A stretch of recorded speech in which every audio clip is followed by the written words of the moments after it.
Good morning, जय हिंद दोस्तों। आज मैं बहुत इम्पोर्टेंट टॉपिक लेकर के आपके लिए लाया हूँ। आप समझिए कि भारत की रक्षा व्यवस्था के बारे में बात करूँगा।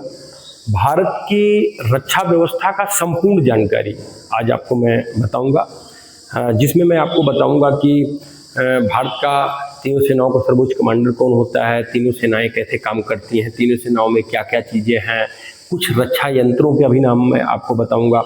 उसके बाद फिर आपको मैं रक्षा से संबंधित और जितनी चीज़ें हैं बताऊंगा। और हर एग्ज़ाम में तकरीबन अग्निवीर में और सब में 100% इससे क्वेश्चंस आने हैं। तो आप बेटा तैयार हो जाइए, अपना कॉपी कलम लेकर के 40 मिनट कहीं मत हिलिए। बहुत इंपॉर्टेंट आज का ये क्लास है आपके लिए। तो आइए हम लोग चलते हैं भारत के रक्षा व्यवस्था पर।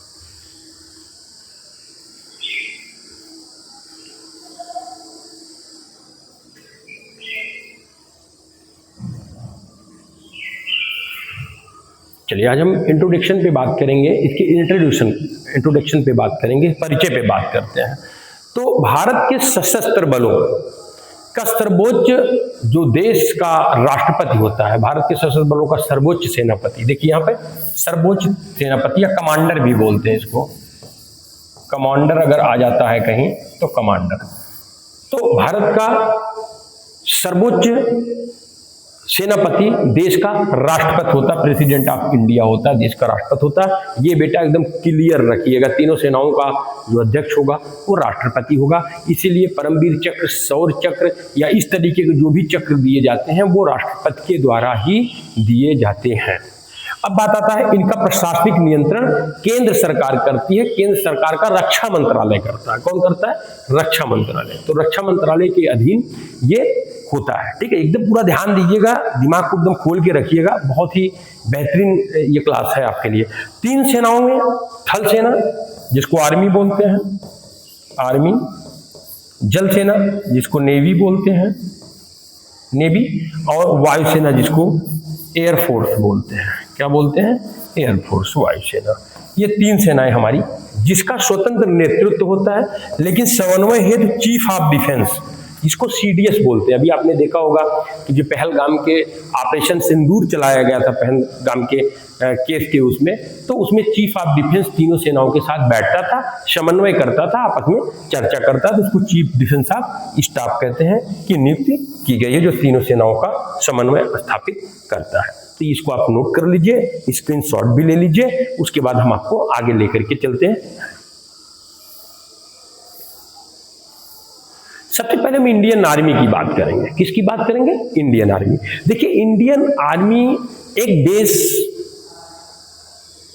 सेना है हमारा। क्यों? क्योंकि जब तक हम किसी जमीन को अपने इंडियन आर्मी द्वारा घेर न ले, वो हमारी जमीन नहीं कहलाती है। अर्थात पैदल सेना जो होता है वही युद्ध में जा करके बेटा जो है वो पूरे जो है एरिया को एक्वायर करती है और बाढ़ लगा करके भारतीय झंडा फहरा देती है। उसको कहते हैं करगिल युद्ध में देखिए जितनी चोटियां थी जिनको आतंकवादियों ने कब्जा कर रखा था, सबको छुड़ाने का काम और वहां झंडा फहराने का काम भारतीय सेना करती है, उसकी पैदल शाखा टुकड़ी करती है। अब हम बात करेंगे भारतीय थल सेना भूमि आधारित सैन्य संचालन है। क्या है? भूमि आधारित, जमीन पर वो जो है सैन्य को संचालित करती है। दूसरी चीज, इसका जो मुख्यालय है वो आपके नई दिल्ली में है। कहां पर है? नई दिल्ली। नई दिल्ली में मुख्यालय है। मुख्यालय तीनों का नई दिल्ली में है, आर्मी का भी, एयरफोर्स का भी और नेवी का भी मुख्यालय नई दिल्ली में। तीनों सेना अध्यक्ष नई दिल्ली बैठते हैं। चीफ ऑफ डिफेंस स्टाफ वो भी जो है नई दिल्ली में बैठता है। ये अपने दिमाग में रखिएगा। थल सेना के प्रमुख को chief of the army staff बोलते हैं, जो कहा जाता है। ठीक है, कौन कहा जाता है? Chief of the army staff कहा जाता है। ठीक है, थल सेना में कुल 7 कमान है। पूरे देश को कमान में बांटा गया है। 7 कमान है। 7 कमान का नाम मैं क्रमशः करता हूं। अक्सर अग्निवीर में भी कमान के बारे में पूछ लेते हैं, तो बेटा जिन्होंने भी फॉर्म डाल रखा है वो लोग 7 कमानों को अच्छी तरह से रट लेंगे। पहला एक है पश्चिमी कमान। पश्चिमी कमान चंडीगढ़ मंदिर है। क्या है? चंडी मंदिर इसको बोलते हैं, पश्चिमी कमान। फिर हम बात करेंगे उत्तरी कमान। देखिए, हम लोग बात करेंगे नॉर्थ, साउथ, ईस्ट और वेस्ट। इसी आधार पर हम समझेंगे। पहला है पश्चिमी कमान चंडी मंदिर, उत्तरी कमान है ऊधमपुर। कहाँ है? ऊधमपुर। ठीक है, उत्तर में है उधमपुर। अब हम बात करेंगे कि मध्य कमान लखनऊ, अपने लखनऊ उत्तर प्रदेश जो है, उत्तर प्रदेश का जो लखनऊ इलाका है उसको मध्य कमान बोलते हैं, मध्य कमान वहां पर है। अब हम बात करेंगे पूर्वी कमान का। पूर्वी कमान कोलकाता है। पूर्वी कमान कहाँ है? कोलकाता में बनाया गया है। और दक्षिणी कमान हम अगर बात करें तो पुणे में है। कहाँ पे है? पुणे में। ठीक है, दक्षिणी कमान पुणे में है। और दक्षिण पश्चिम कमान जयपुर में बनाया गया है। कहाँ बनाया गया है? जयपुर में बनाया गया है। और प्रशिक्षण कमान जो है वो आपके शिमला में बनाया गया। ये 7 कमान है ये दोस्तों। 7 कमान हमारा क्या होता है, काम करता है पूरे देश में आर्मी का। आर्मी को जहां से जो रिक्वायर होता है वो कमान पहले संभालती है, बाद में और भी फोर्सेस जाती रहती हैं, लेकिन कमान का उत्तरदायित्व होता है। तो बेटा हमारे 7 कमान है आर्मी के, और 7 कमान आपके सामने है। चंडी का पहला पश्चिमी कमान चंडी मंदिर, उत्तरी कमान उधमपुर, मध्य कमान लखनऊ, पूर्वी कमान कोलकाता, दक्षिणी कमान पुणे, दक्षिणी पश्चिमी कमान जयपुर, और प्रशिक्षण कमान बेटा शिमला है। इसको मत भूलिएगा, याद जरूर रखिएगा, ये क्वेश्चंस आता है।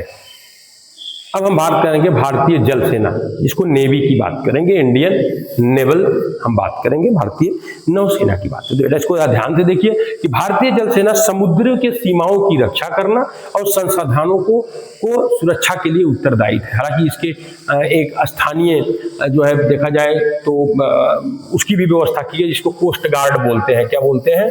Coast guard. कोस्ट गार्ड, तट रक्षक बल भी बोलते हैं, वो भी साथ में मिलकर काम करते हैं। इसका मुख्यालय भी नई दिल्ली में है। मैंने बताया तीनों सेनाओं का मुख्यालय नई दिल्ली में। इसके प्रमुख को एडमिरल कहा जाता है। क्या कहा जाता है? एडमिरल। उनको चीफ ऑफ आर्मी स्टाफ कहा जाता है। इनके 3 कमान है। नेवी के 3 कमान, आर्मी के 7 कमान, नेवी के 3 कमान। तीनों कमान कौन से हैं इसको आप यहां पर देख लीजिए। पहला है पश्चिमी कमान। पश्चिमी कमान नौसैनिक कमान, जिसको मुंबई बोलते हैं। दूसरा है पूर्वी नौसैनिक कमान, ये विशाखापट्टनम में है। और तीसरा है दक्षिणी नौसैनिक कमान, ये कोच्चि में है। ये 3 महत्वपूर्ण कमान हमारे नेवी के हैं। इसको बेटा आप अच्छे से याद कर लीजिए, नोट कर लीजिए। ये कमान आए दिन पूछे जाते हैं। तो नेवी के कमान 3 हैं, और तीनों कमान जो है वो पश्चिमी नौसैनिक कमान मुंबई, पूर्वी नौसैनिक कमान विशाखापट्टनम, दक्षिणी नौसैनिक कमान कोच्चि है।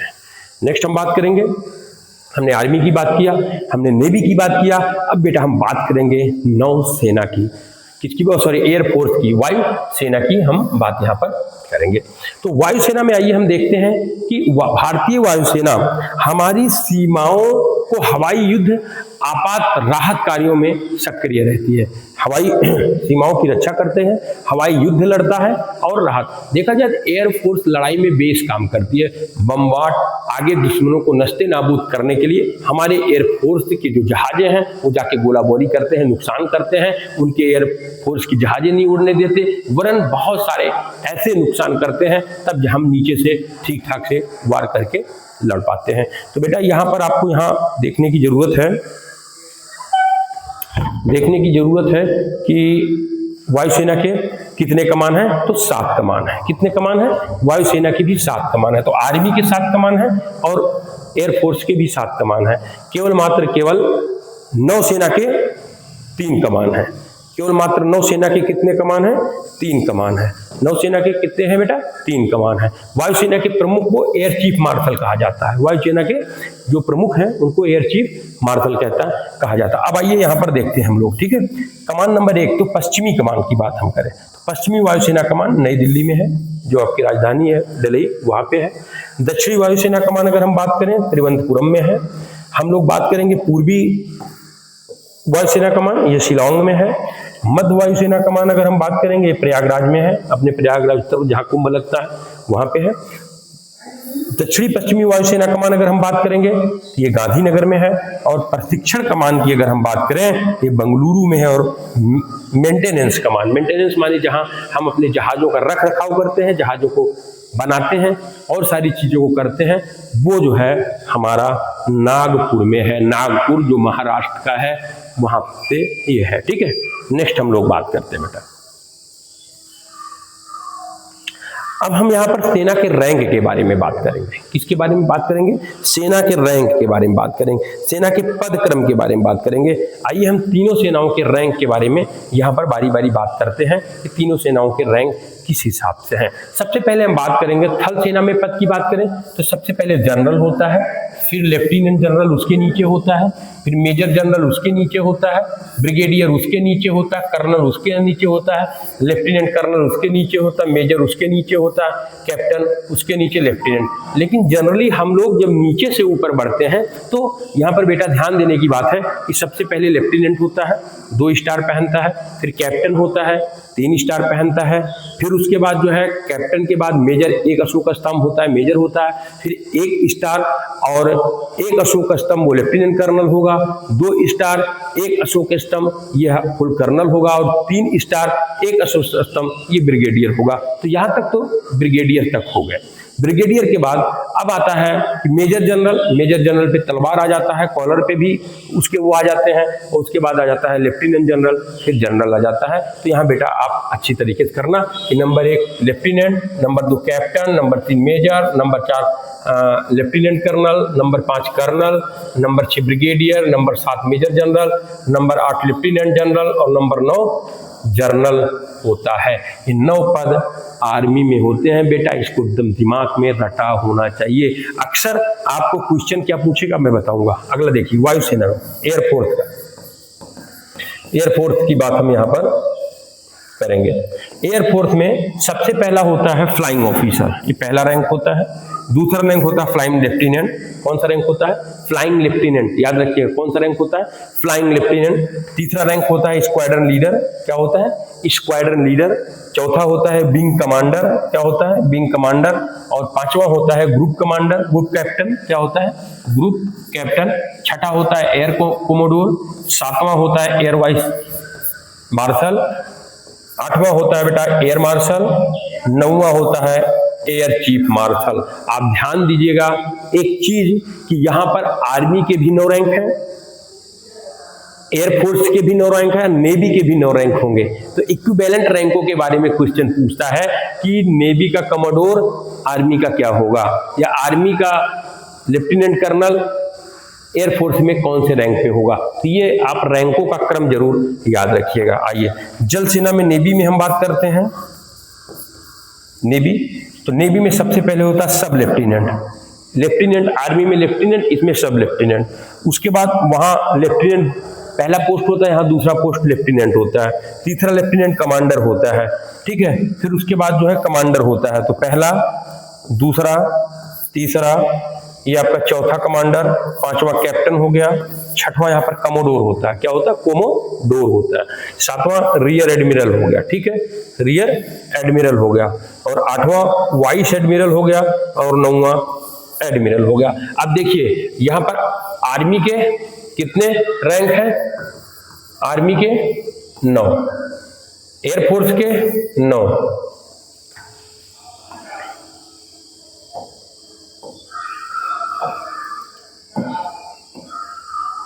यहां पर बेटा देखिए आर्मी के 9, एयरफोर्स के 9 और नेवी के 9, तो 9 हैं। अब इसी में आपको इक्विवेलेंट पूछता है कि किस रैंक में क्या है। देखो कहते हैं कि मंजिल में हमने कभी थकना नहीं सीखा, मंजिल में हमने कभी थकना नहीं सीखा।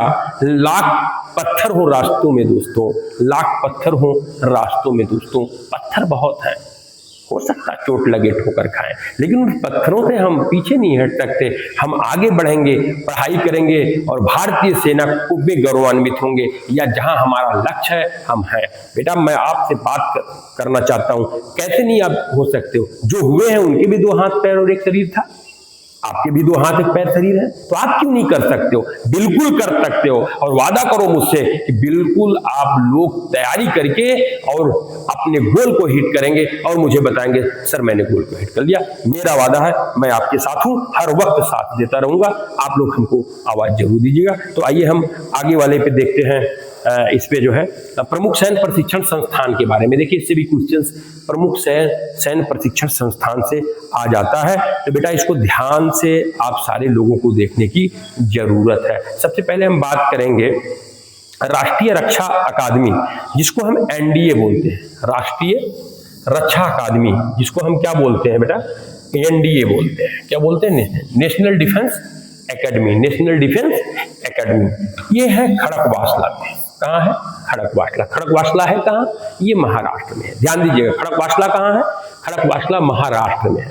तो यहां बेटा ध्यान ये देना है कि राष्ट्रीय रक्षा का आदमी पूछेगा, एनडीए पूछेगा, NDA national defence academy, IMA नहीं, आईएमए देहरादून में, NDA, NDA national defence academy, Khadakwasla, ये है महाराष्ट्र में। अब हम बात करेंगे भारतीय सैन्य अकादमी, इंडियन मिलिट्री एकेडमी, आईएमए, ये देहरादून। तुरंत बताइएगा देहरादून कहाँ है? उत्तराखंड में, उत्तराखंड में है। कहां पे है? उत्तराखंड में। ये ध्यान दीजिएगा, उत्तराखंड में है।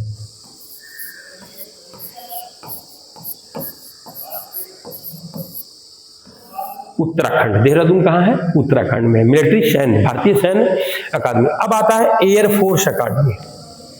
देखिए यही सब क्वेश्चन आपसे पूछे जाते हैं और आप उत्तर सही से नहीं दे पा रहे हैं, तो हम यहाँ पर आपको इस चीज को बताएं। एयरफोर्स एकेडमी, तो एयरफोर्स एकेडमी बेटा अपने दिमाग में बैठा लो, एयरफोर्स एकेडमी हैदराबाद है। कहां पर है? हैदराबाद। तो यहां पर ये क्लियर रखिए कि हैदराबाद में है। अब चौथा आता है इंडियन नेवल एकेडमी। भाई अभी तो हम बात किए कि आर्मी की, फिर हमने एयरफोर्स की बात की, तो हमको नेवी के बारे में भी बात करनी है। तो नेवी का है इंडियन नेवल एकेडमी, वो बेटा है कोच्चि। कहाँ है? कोच्चि में है। कहाँ पे बेटा? कोच्चि में है। आइए इसको नोट कर लीजिए, स्क्रीनशॉट ले लीजिए, आगे फिर हम आपको लेकर के चलते हैं। चलिए आगे बढ़ते हैं। अब हम कहते हैं भारत की आंतरिक सुरक्षा बल। भारत की आंतरिक, देखिए ये तो बाह्य सुरक्षा बल हो गया, जब युद्ध छिड़ता है तब हमारी आर्मी लगा दी जाती है, एयरफोर्स लगा दी जाती है, हमारी नेवी लगा दी जाती है। नेवी हमारा नौसेना पूरे समुद्र को घेरती है, हमारा जो एयरफोर्स है वो आकाश मार्ग से घेरती है। थल सेना अध्यक्ष, थल सेना जो हमारी वो आगे बढ़ती है पैदल के रूप में, जमीन को एक्वायर करते हुए, अपने झंडे को गाड़ते हुए मार्किंग करते चली जाती है। आगे हम बात करेंगे, आइए, कि भारत की आंतरिक सुरक्षा बल में सबसे पहले हम बात करेंगे एनसीसी की, national cadet corps. National cadet corps क्या है? National cadet corps. तो ये एनसीसी 1948 में यह स्थापित की गई थी। कब स्थापित की गई थी? 1948 में। ठीक है। इसका मुख्यालय कहाँ है? नहीं, डीजी एनसीसी बैठता है। ठीक है, ये नई दिल्ली में है। आपको मालूम होना चाहिए कि नई दिल्ली में जो डीजी एनसीसी बैठता है वो बेटा लेफ्टिनेंट जनरल होता है। कौन होता है? Lieutenant general. क्योंकि आंतरिक कहते हैं कि 13 से 14 लाख एनसीसी कैडेट्स हैं। कितने हैं? 13 से 14। आर्मी भी हमारी आर्मी के बराबर एनसीसी कैडेट्स है। आप सोचो कि भारत 28 लाख सेना हो गई, मींस भारत को सेकेंड लाइन में ये डिफेंस कर रहा है, सेकेंड लाइन में मदद करेगी भारतीय सेना का, क्योंकि परेड इनको आता है, कासन इनको आता है, गन चलानी इनको आती है, कैसे गोला बारूद की पहचान करना आता है, सेक्शन फार्मेशन कैसे वो काम करता है, और सारे फार्मेशन कैसे काम करता है, बेटा ये सारी चीजें इनको पता है, तो ये आसानी से मदद कर सकते हैं। इवन जब भारतीय आपातकाल होता है, जब डिजास्टर आता है, तो उसमें भी एनसीसी बहुत बड़ा रोल अदा करती है। तो बेटा एनसीसी 1948 में स्थापित की गई, जो भारतीय आर्मी यानी तीनों के लिए, भारतीय आर्मी, नेवी और एयरफोर्स तीनों को बनाई गई, और ये हमारी सेनाओं को मदद करने के लिए हमेशा करते हैं। हम असम राइफल की बात करेंगे। किसकी बात करेंगे? असम राइफल की बात करेंगे। असम राइफल 1835 में स्थापित किया गया। मुख्यालय इसका शिलांग बनाया गया। कहां बनाया गया? शिलांग, आसाम के साइड में शिलांग बनाया गया। इसका मुख्यालय असम राइफल का। ठीक है, असम राइफल ऐसे हम लोग नहीं देख पाते, बट अभी हम चुनाव जब होता है तो चुनाव आयोग जो है फोर्स की मांग करती है, तो उसमें असम राइफल भी, इस वाले चुनाव में भी देखिए असम राइफल काफी जो है आकर के यहाँ पर चुनाव करवाए थे। आगे हम बात की केंद्रीय रिजर्व पुलिस की बात हम करेंगे, जिसको सीआरपीएफ बोलते हैं, central reserve police force, CRPF. इसको 1939 में क्या किया गया था? स्थापित किया गया था, और मुख्यालय इसकी क्या है? नई दिल्ली है। मुख्यालय नई दिल्ली, जो सेंट्रल। देखिए केंद्रीय रिजर्व पुलिस आंतरिक पुलिस सेवा है, जो कि भारत सरकार गृह मंत्रालय के अधीन काम करती है, और हर जगह पे आंतरिक व्यवस्था में कहीं दंगे होते हैं और कोई बात होती है, या कहीं ऐसा कोई आपातकाल आया, तो इनकी सेवा ली जाती है। कुंभ में देख लीजिए, अयोध्या में देख लीजिए, और जगहों पे सीआरपीएफ लगाई जाती है। इसी की एक शाखा है रैपिड एक्शन फोर्स, RAF बोलते हैं, रैपिड एक्शन फोर्स। वो नीले चित कवरेज ड्रेस में होते हैं, इन्हीं की एक शाखा है जो कि दंगा नियंत्रण करते हैं। दंगा, जब दंगा होता है या कोई आपातकाल स्थिति आती है तो उनको लगाया जाता है। तो यहाँ पर बेटा केंद्रीय रिजर्व पुलिस CRPF ये 1939 में लॉन्च किया गया, 1929 में मतलब स्थापित किया गया सर, और मुख्यालय नई दिल्ली में। हम बात करते हैं BSF, सीमा सुरक्षा बल, वेरी इंपॉर्टेंट, ये भी हमारी सुरक्षा बल है। हमारे भारत के जितने हम खास करके बात करें, इधर हम राजस्थान और ये सब पूरी स्थिति में इन्हीं की हुआ है, ठीक है। यही वहां पर रेकी करना, इन्हीं का काम है, आगे सीमाओं का सुरक्षा करना, बाघा बॉर्डर और सारे जगहों पे। BSF बॉर्डर सिक्योरिटी फोर्स इसका नाम ही है। ये 1965 में स्थापित किया, मुख्यालय इसकी नई दिल्ली बनाएगी। कहां बनाएगी? नई दिल्ली बनाएगी। अभी आप देख रहे हैं BSF के एक जवान को पकड़ भी लिया था पाकिस्तान वालों ने, अपनी इज्जत के साथ उनको वापस भेज दिए हैं। तो बेटा BSF हमारी एक बहुत बड़ी आंतरिक सुरक्षा बल है जो हमारे बॉर्डर की सिक्योरिटी जिसके जिम्मे रहता है। हम बात करेंगे भारत तिब्बत सीमा पुलिस बल, ITBP, Indian Tibet police, Indian Tibet border police, भारतीय तिब्बत सीमा पुलिस, 1962, मुख्यालय इसकी नई दिल्ली में। तो ये ध्यान दीजिएगा, ITBP 1962 में स्थापित की गई थी और जो है आपका BSF 1965। और आपको एक चीज और जान लीजिए, 1962 एक चीज और प्रसिद्ध है, इसी 1962 में चीन का युद्ध हुआ था। आपको ध्यान देंगे, चीन युद्ध हुआ था, भारत चीन युद्ध हुआ था 1962 में। अक्सर क्वेश्चन बेटा पूछ लेते हैं कि भारत और चीन का युद्ध किस सन में हुआ था, तो 1962 में हुआ था। उस समय तत्कालीन प्रधानमंत्री आपके जो है पंडित जवाहरलाल नेहरू थे। ये सारी चीजें आपको क्लियर होनी चाहिए कि 1962 में मुख्यालय स्थापित किया ITBP और मुख्यालय उसका नई दिल्ली में। इसको बेटा आप नोट करो, इसको स्क्रीनशॉट लो, फिर आगे हम आपको लेकर के यहां से चलते हैं, ठीक है। चलिए आगे हम बात करेंगे भारतीय केंद्रीय औद्योगिक सुरक्षा बल, ये इसको बोलते हैं CISF। क्या बोलते हैं? CISF। क्या बोलेंगे? CISF, केंद्रीय औद्योगिक सुरक्षा बल। ये बेटा स्थापित हुआ था 1969 में, मुख्यालय नई दिल्ली। मुख्यालय सबके नई दिल्ली है क्योंकि गवर्नमेंट वहीं रहती है, केंद्रीय गृह मंत्रालय का वहीं ऑफिस है, सारी चीजें हैं, तो वहीं से ये सारे संचालित होते हैं। सबके चीफ दिल्ली में ही बैठते हैं। कोई आपातकाल होता है, जब मीटिंग की जाती है तो सारे चीफ वहीं उपस्थित होते हैं, गवर्नमेंट के साथ बैठ करके मीटिंग करते हैं। तो बेटा ये दिमाग में रखिएगा, मुख्यालय अगर पूछता है तो नई दिल्ली लगभग सबके हैं। असम राइफल का खाली शिलांग में है, ये ध्यान दीजिएगा। तो केंद्रीय औद्योगिक सुरक्षा बल, इनका काम क्या रहता है?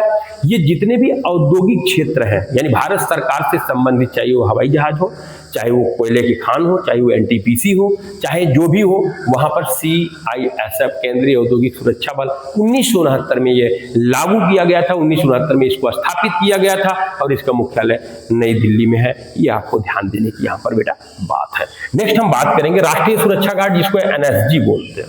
इसको 1986 में बनाया गया, मुख्यालय इसका नई दिल्ली। आपको बताएं NSG को बनाने की जरूरत क्या पड़ी, कभी इस पर विस्तृत हम चर्चा करेंगे।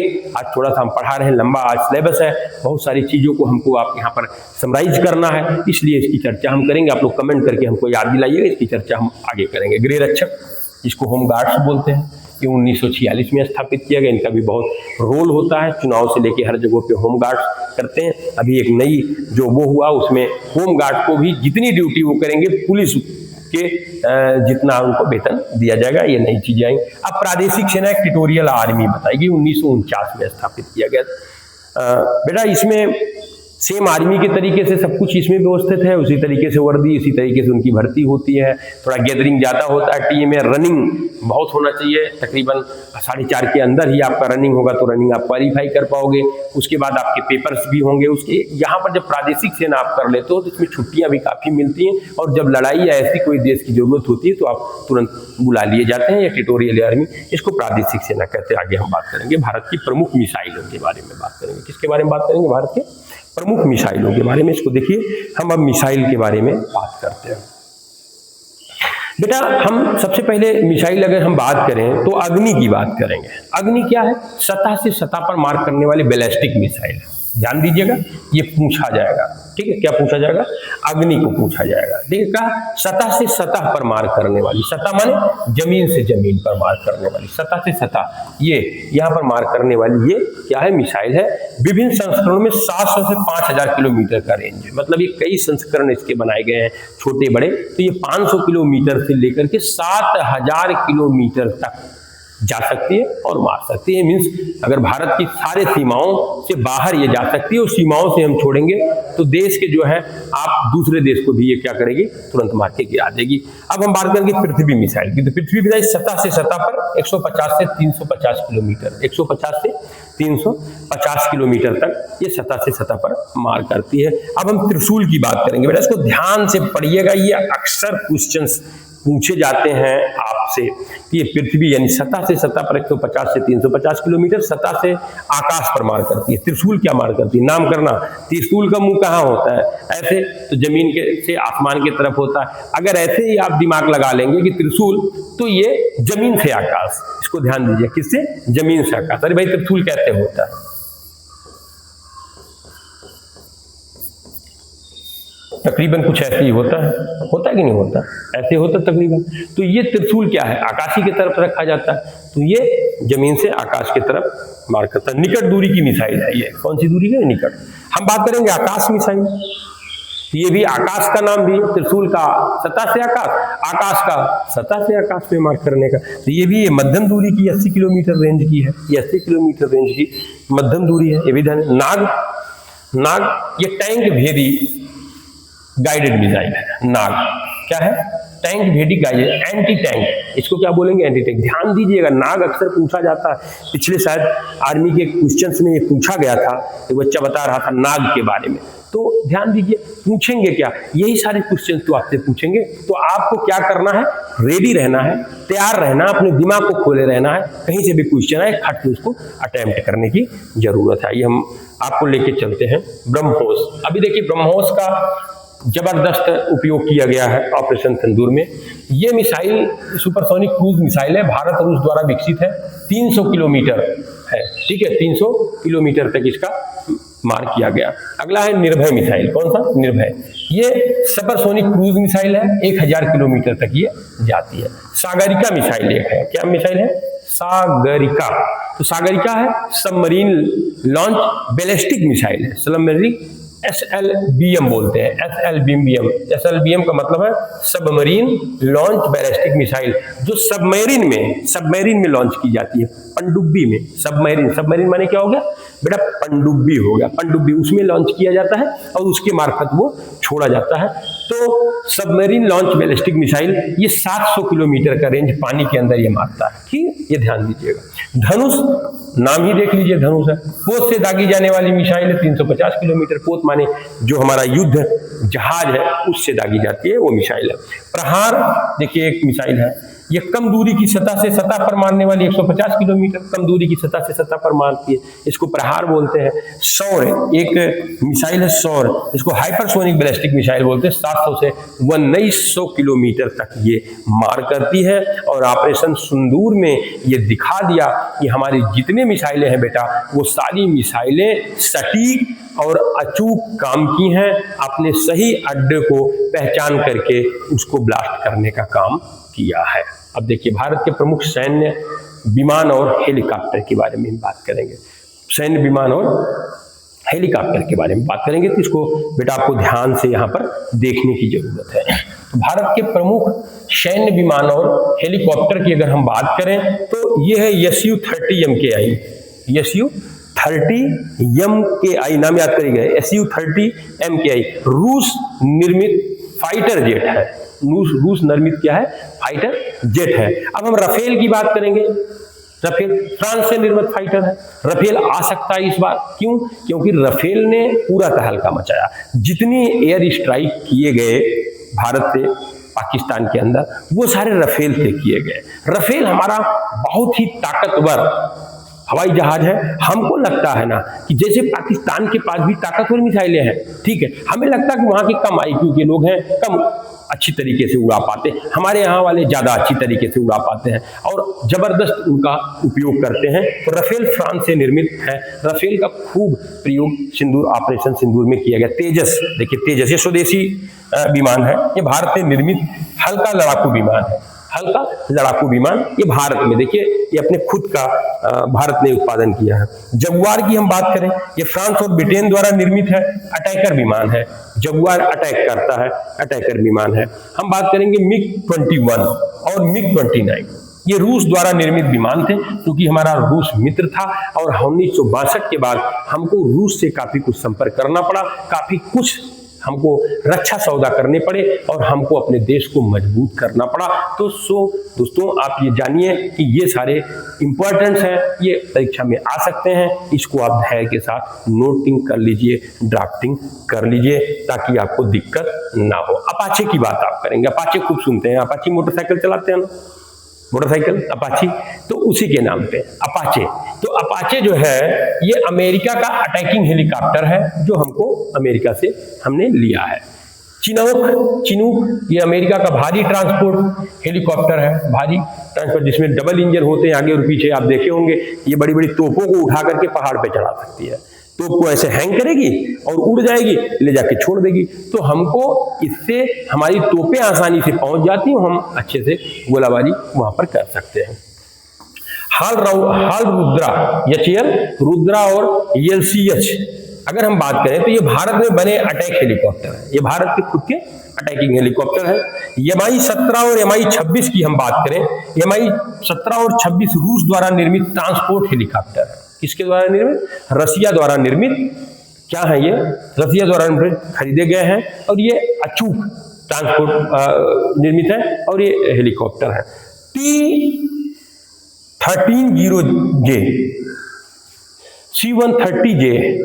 C-130J और C-17 ये अमेरिका से खरीदे गए ट्रांसपोर्ट विमान है हमारे। ठीक है, हम बात करेंगे आल्धा एचएएल ध्रुव, ये भारत का मल्टी रोल हेलीकॉप्टर है, भारत का मल्टी रोल हेलीकॉप्टर है, जो कई चीजें करता है, कई काम ये करता है, इसलिए इसको मल्टी रोल बताते हैं। जैसे रेस्क्यू में भी आता है, जिसको आपात के समय भेज करके हम रेस्क्यू करते हैं, गोला बारूद भी पहुंचा लेते हैं और उससे छोटे चीजों को भी कर लेते हैं। ये है हमारा चीता और चेतक, ये फ्रांस आधारित हल्के हेलीकॉप्टर है, जिसका नाम चेतक और चीता रखा गया। क्या रखा गया? चीता और चेतक। देखिए जितने भी आपको यहाँ पर रक्षा से संबंधित हम बातें कर रहे हैं, वो सारी चीजें अपने किसी विशेष नामों को लेकर के जाना जाता है। ठीक है, इनके नाम अगर यहाँ पर दिए गए हैं तो इसके पीछे कुछ न कुछ कारण होता है बेटा, तब इसको रखा जाता है। तो ये सारे नाम इसको आप नोट कर लीजिए, स्क्रीनशॉट लीजिए, आगे हम आपको लेके चलते हैं। चलिए, भारत के प्रमुख युद्धपोत और पनडुब्बियों के बारे में बात करेंगे। प्रमुख युद्धपोत और पनडुब्बियों के बारे में यहीं पर हम बात करेंगे। तो बेटा सबसे पहले हम बात करेंगे आईएनएस विक्रमादित्य। पहले हम आपको बताएं आईएनएस का फुल फॉर्म क्या है। Indian naval ship, INS Indian naval ship, भारतीय नौसेना शिप, आईएनएस, हर जगह आईएनएस लगेगा तो उसके मतलब। अब विक्रमादित्य उसका नाम है, इंडियन नेवल शिप विक्रमादित्य उसका नाम है। ये रूस से निर्मित विमान वाहक युद्धपोत है, अर्थात आईएनएस विक्रमादित्य जब चलता है तो लोगों के रूह थर्रा जाते हैं बेटा। कई जहाजों को वो क्या करता है, अपने गर्भ में ले सकता है, अंदर ले सकता है, वहीं से उड़ा सकता है, गोला बारूद दे सकता है और मारपीट कर सकता है, अर्थात अटैकिंग पावर कर सकता है। तो आईएनएस विक्रमादित्य नेवी की एक ताकत कही जाएगी। हम बात करेंगे आईएनएस विक्रांत, बहुत शानदार सुपर ये भी है। आईएनएस विक्रांत की बात करें, भारत का स्वदेशी विमान वाहक पोत है। यहाँ हम रूस की से निर्मित, लेकिन यहाँ हम तुरंत आईएनएस विक्रांत जब बनाए तो आईएनएस विक्रांत भारत के स्वदेशी निर्मित युद्धपोत है। हम बात करें आईएनएस अरिहंत क्या है। आईएनएस अरिहंत भारत की पहली परमाणु पनडुब्बी है। ये आपको ध्यान देना है कि पूछेगा सबमरीन पनडुब्बी के बारे में पूछेगा, आईएनएस क्या है, पनडुब्बी है या युद्धपोत है या हेलीकॉप्टर है, ये सारा पूछेगा। तो INS अरिहंत क्या है, वो परमाणु पनडुब्बी है, ये ध्यान देना। INS चक्र क्या है, रूस से लीज पर ली गई परमाणु पनडुब्बी। हम लोगों ने इसको खरीदा नहीं है, लीज पे लिया है कि इतने साल को लीज पे हम लोगों ने लिया है। अब INS Shishumar, INS Kalvari, INS Sindhu Ghosh diesel electric submarine है। क्या है, डीजल इलेक्ट्रिक सबमरीन है, ठीक है, जो पानी के अंदर रहते हैं और बहुत दिनों तक युद्ध करते रहते हैं। ये सब भारत की ताकतें हैं। तो बेटा इसको आप नोट कर लीजिए, इसको आप नोटिंग और ड्राफ्टिंग कर लीजिए ताकि आपका अच्छा क्वेश्चंस तैयार हो सके। आइए हम लोग बात करेंगे युद्ध टैंक के बारे में। किसके बारे में, युद्धक टैंक के बारे में। युद्धक टैंक कौन कौन से हैं आप देख लीजिए। सबसे पहले अर्जुन टैंक, यह DRDO द्वारा विकसित है। DRDO का फुल फॉर्म भी पूछ लेता है, ठीक है, तो आप देख लीजिए कि डिफेंस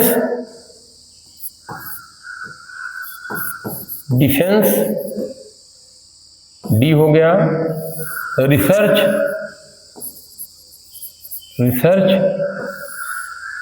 डिफेंस रिसर्च डेवलपमेंट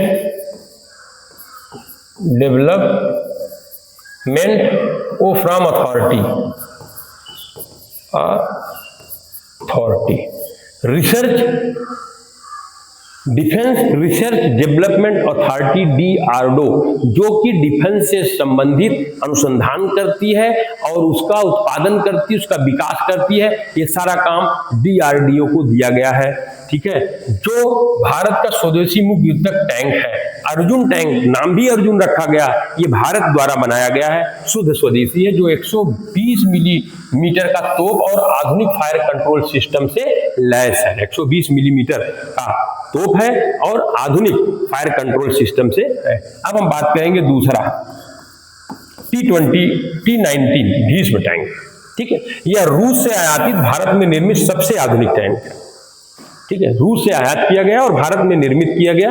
ये जो है भारत की सबसे आधुनिक टैंक है, जो थर्मल इमेजिंग और नाइट विजन से युक्त है। अर्थात ये रात में भी इसको प्रकाश की जरूरत नहीं है, ये देखता रहता है और रात में भी मूवमेंट करता है। अब T-72 अजय, यह सोवियत मूल का पुराना लेकिन मजबूत टैंक है, जो आप भारतीय सेना में शामिल रूप से उपयोग हो रहा है। अब कहने अर्जुन MK-1A, देखिए वहां पर अर्जुन टैंक था, यहाँ अर्जुन MK-1A है। यह अर्जुन टैंक का उन्नत संस्करण है, अर्थात इस टैंक का आधुनिक और उन्नत संस्करण अर्जुन टैंक अर्जुन जो है आपका आपका 1A बनाया गया है, जिसमें 72 आधुनिक सुधार किए गए, यानी इसमें 72 आधुनिक सुधार किए गए हैं। तो बेटा अगला है T-90, क्या है T-90, ये भारतीय सेना का मुख्य टैंक है T-90, जिसे रेगिस्तान जैसी परिस्थितियों के लिए विशेष रूप से अनुकूलन बनाया गया। रेगिस्तान माने बवंडर चल गया, हवा चल गया, गड्ढे हैं, ऊंचा नीचा है, बालू का टीला है, सब पे ये बहुत सुंदर काम करती है, इसलिए इसको बनाया है। छठा है अर्जुन टैंक। अर्जुन टैंक, इसकी खासियत कंपोजिट आर्मर कंप्यूटर आधारित फायरिंग सिस्टम है, ठीक है। आपको आगे देखना T-72 टैंक जो है, इनका उपयोग अधिकतर प्रशिक्षण और रिजर्व कार्यों के लिए किया जाता है। तो ये आप नोट कर लीजिए बेटा, इसको स्क्रीनशॉट ले लीजिए। हम एक ही जगह पे आज रक्षा से संबंधित सारी चीजें पढ़ा रहे हैं। वेरी इंपॉर्टेंट क्लास, बार बार हम कह रहे हैं, इसको अच्छे से आप पढ़ लीजिएगा, एक बार वीडियो देख लीजिएगा, उसके बाद चीजों को आपके अपने आप क्लियर होती चली जाएगी। आइए अब हम कुछ क्वेश्चंस आपके लिए छोड़ रहे हैं, ये क्वेश्चंस आप नोट कर लीजिए। उसके बाद वीडियोस देखने के बाद नीचे आप कमेंट करके इसका उत्तर जरूर दीजिएगा। क्वेश्चन नंबर 1 है, भारत के सशस्त्र बलों के सर्वोच्च कमांडर कौन होते हैं? क्वेश्चन नंबर 1, भारत के सशस्त्र बलों के सर्वोच्च कमांडर कौन होते हैं? क्वेश्चन नंबर 2, अग्नि श्रृंखला की मिसाइलें किस प्रकार की मिसाइल माना जाता है? अग्नि श्रृंखला की मिसाइलों को किस प्रकार की मिसाइल माना जाता है? इसका उत्तर भी हमको चाहिए, हम आपको उत्तर लेंगे। क्वेश्चन नंबर 3 की बात करें, भारत द्वारा स्वदेशी रूप से विकसित पहला एयरक्राफ्ट कैरियर कौन सा है? भारत द्वारा स्वदेशी रूप से निर्मित पहला एयरक्राफ्ट आपका जो है कैरियर कौन सा है? क्वेश्चन नंबर 3, आगे बढ़े। चलिए क्वेश्चन नंबर 4, अर्जुन और भीष्म किस प्रकार के रक्षा उपकरण हैं? अर्जुन और भीष्म किस प्रकार के रक्षा उपकरण हैं? ठीक, इसको नोट कर लीजिए। 5वां क्वेश्चन जो है वो है राष्ट्रीय सुरक्षा गार्ड एनएसजी का गठन किस उद्देश्य से किया गया? राष्ट्रीय सुरक्षा गार्ड एनएसजी का गठन किस उद्देश्य से किया गया? तो बेटा ये 5 क्वेश्चंस हमारे हैं जो आपको दिए गए। इसका उत्तर मैं आपको कमेंट्स में जरूर पाना चाहता हूं। सारे के सारे लोग उसका उत्तर दीजिएगा 5 क्वेश्चंस का, तब मुझे लगेगा आपने अच्छे से पढ़ा है, उसका उत्तर दे रहे हैं। आप कमेंट करके जरूर लिखिए कि कैसा आपका क्लास है। लाइक कीजिए, सब्सक्राइब कीजिए और ज्यादा से ज्यादा लोगों को शेयर करिए ताकि ज्यादा से ज्यादा लोगों को ये चीजें पता चल सकें अपने देश की रक्षा प्रणाली के बारे में और अच्छे से एग्जाम अटेम्प्ट कर सकें। तो साथियों अपना ख्याल रखिएगा। आज रविवार है, रविवार आज छुट्टी का दिन होता है, लेकिन मैंने इसलिए क्लास लिया कि इसी महीने के लास्ट में अग्निवीर और ऐसे कई परीक्षाएं हैं जो लोग देंगे, वो कम से कम इसको एक बार पढ़ लेंगे तो निश्चित रूप से उनका कहीं न कहीं लाभ होगा। जय हिंद, जय भारत, अपना ख्याल रखिए।